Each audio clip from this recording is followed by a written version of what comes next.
Assalamualaikum warahmatullahi wabarakatuh. Anak-anak sekalian yang berbahagia, hari ini kita akan subtema 1. Pelajarannya PKN.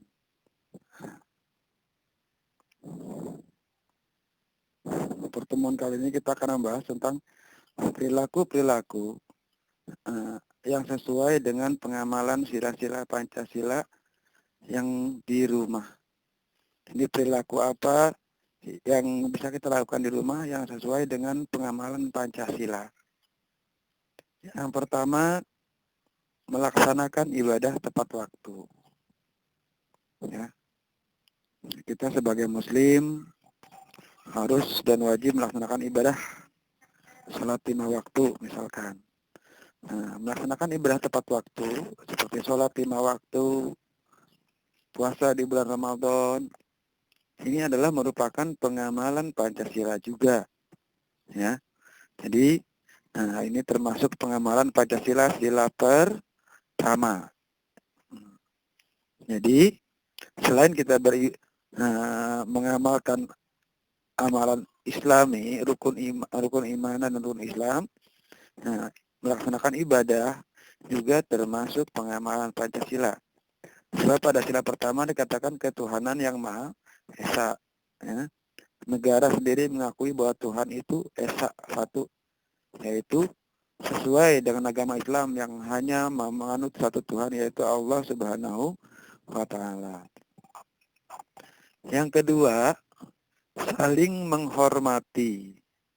Ya. Nah, dalam Islam dikatakan wa ta'awanu 'alal birri wat taqwa.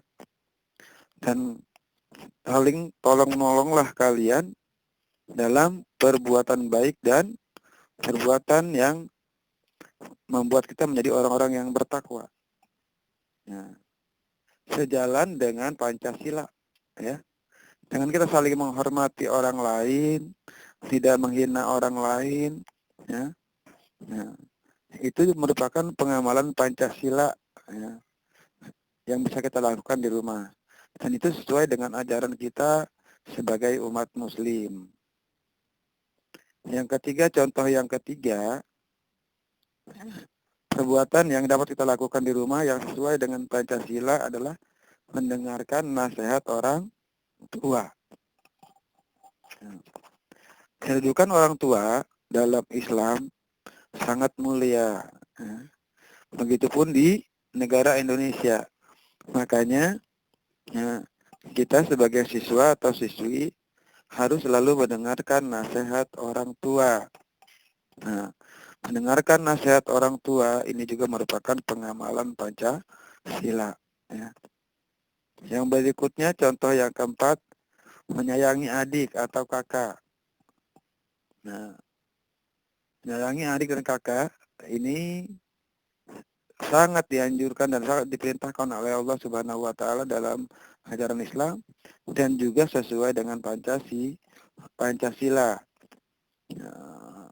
Menyayangi kakak dan adik termasuk pengamalan Pancasila sila ke-4, yaitu kemanusiaan yang adil dan beradab. Ya. Contoh yang kelima, melaksanakan aturan di rumah. Setiap orang tua, setiap rumah itu akan berbeda aturannya dengan rumah yang lain. Tergantung bagaimana kepala keluarga mengaturnya. Nah, kita sebagai anak merupakan anggota keluarga inti dan wajib mengikuti aturan yang ada di rumah. Mengikuti aturan yang ada di rumah merupakan pengamalan Pancasila juga. Ya.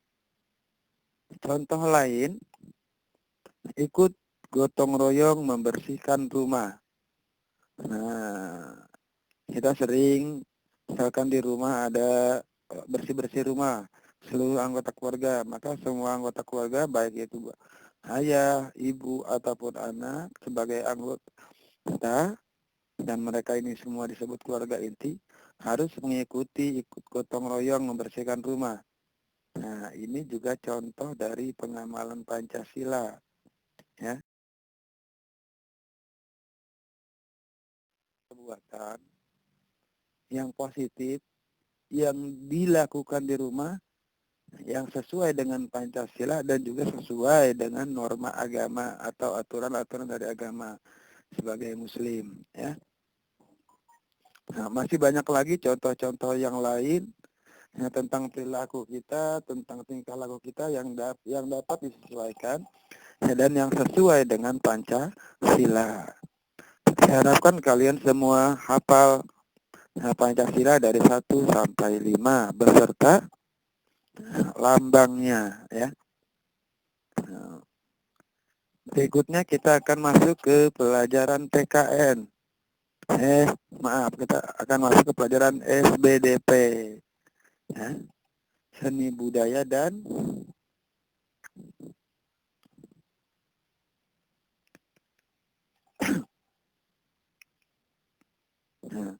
pada pelajaran ini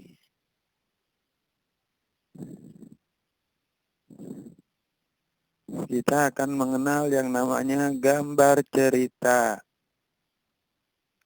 Saya yakin kalian sudah tahu semua yang disebut gambar cerita itu apa, ya. Maksudnya gambar cerita itu apa? Kalian pasti kenal yang namanya gambar cerita semua, ya. Bagi yang suka baca komik, suka lihat koran atau lihat film kartun, ya. Nah, itu kartun itu kan dibuat dari gambar yang bergerak, ya. Sama, itu semua disebut gambar cerita. Nah, sebetulnya pengertian gambar cerita itu apa? Nah, sini akan Bapak jelaskan. Yang disebut gambar cerita adalah gambar dan teks yang tergabung menjadi satu kesatuan yang mengandung keindahan dan cerita yang bermakna. Jadi, gambar dan teks. Ingat, ada gambarnya, ada teksnya. Kalau tak ada teksnya, biasanya dengan suara. Itu juga sama, ya. Yang tergabung menjadi satu kesatuan yang utuh, ya, sehingga menghasilkan keindahan. Keindahan itu adalah sesuatu yang kita sukai, ya. Dan cerita itu dan ada ceritanya, ya. Kalau cuma sebuah gambar tapi tak ada ceritanya, itu bukan disebut gambar cerita, ya. Nah, tapi kadang ada gambar yang cuma gabungan visualisasi dan kata saja, tapi itu bisa dimengerti orang. Nanti kita akan pelajari. Nah, ya. Jadi, yang dimaksud sekali lagi, yang dimaksud dengan gambar cerita adalah gambar dan teks yang digabungkan. Gambar dan teks yang digabungkan menjadi satu kesatuan yang mengandung keindahan dan cerita yang bermakna. Nah, sekarang gambar apa aja yang termasuk gambar cerita? Nah, di sini saya Bapak berikan beberapa contoh.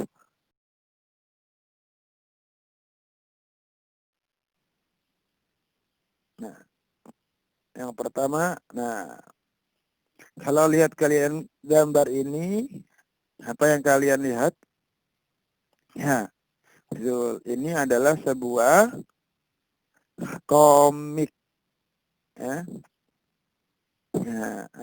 Sebuah komik. Komik ini apa? Kalau lihat itu ada gambar, ada cerita, dan cerita gambar pertama, gambar kedua, gambar ketiga, keempat, dan seterusnya itu akan bersambung, menyambung. Nah, sekarang kita lihat pengertian yang benarnya. Nah, ya. Gambar yang disusun berurutan. Jadi gambar pertama, gambar kedua, ketiga, keempat, dan seterusnya. Dan semua gambar ini saling berhubungan. Kalau tidak saling berhubungan, misalkan di sini yang lagi menceritakan apa, tapi kalian gambar berikutnya berbeda cerita, namanya itu tidak berhubungan namanya, ya.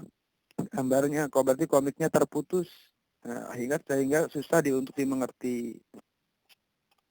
Contoh berikutnya adalah kartun. Pasti anak-anak sekalian waktu kecil, suka sekali dengan mungkin film Upin Ipin, ya, atau Tayo, ya. Atau yang lain-lainnya, ya, banyak, ya. Atau yang berupa the movie, film seperti misalkan The Shrek, ya. Itu adalah kartun yang bersuara. Nah, yang disebut kartun itu sebetulnya apa? Yang disebut kartun adalah sejenis komik berisi beberapa gambar, tokoh, dan tulisan. Memiliki efek suara. Jadi gambarnya bergerak dan memiliki efek suara itu disebut kartun. Ya. Itu contoh kedua. Apa kira-kira yang ketiga? Kita cek di sini. Nah, di sini ada gambar apa? Ada gambar orang berjenggot. Orang berjenggot, badannya kecil, tangannya kecil, tapi palanya besar. Nah, palanya membesar sendiri. Nah, ini apa kira-kira? Nah, ini yang disebut dengan nama karikatur. Ya. Karikatur itu apa? Nah, kita perhatikan gambar dan samakan dengan pengertiannya. Yang disebut karikatur adalah gambar yang melebih-lebihkan bagian tertentu. Ya, yang melebihkan bagian tertentu. Contoh di sini yang dilebihkan adalah bagian kepala. Badannya kecil, tapi kepalanya lebih besar. Ya, dari diri seseorang ya. Ini orang kakek-kakek dengan menggunakan kepala yang lebih besar. Ini contoh karikatur. Kadang tak kepalanya, kadang cuma jempolnya yang diperbesar. Ya, jadi ada bagian tubuh dari diri seseorang yang diperbesar. Ini adalah gambar karikatur.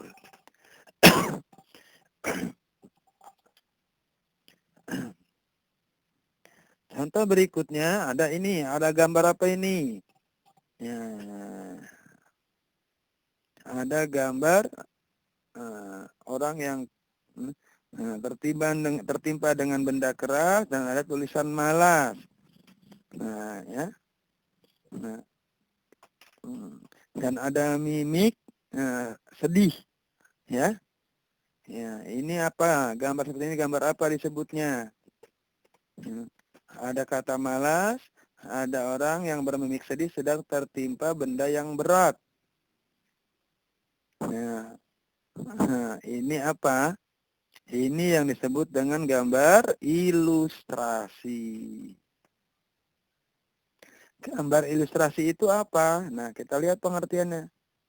Gambar ilustrasi adalah hasil visualisasi. Nah, ini visualisasinya dari sebuah tulisan dengan teknik gambar dan lukis atau fotografi. Ini dari sebuah tulisan yang menggambarkan akibat dari perbuatan malas mengakibatkan orang tersebut akan tertimpa kesusahan atau kemalangan. Nah, divisualisasikan, digambarkan menjadi seperti ini. Ya. Nah, jadi sebelumnya ada sebuah narasi ya. Di sini ada sebuah narasi seharusnya sebelumnya ya, bagi anak yang malas atau orang yang malas atau siapapun yang malas, misalkan narasinya, maka nanti ketika dewasa dia akan tertimpa kesusahan, kemalangan ya. Nah, ilustrasinya seperti ini. Nah, gambar ilustrasinya menjadi seperti ini ya. Nah, oke. Udah, jadi gambar cerita itu adalah gambar yang mempunyai cerita dan bersambung dan mempunyai keindahan dan berhubungan, saling berhubungan. Oke, Bapak rasa cukup sekian. Nah, tetap semangat dan jaga kesehatan. Assalamualaikum warahmatullahi wabarakatuh.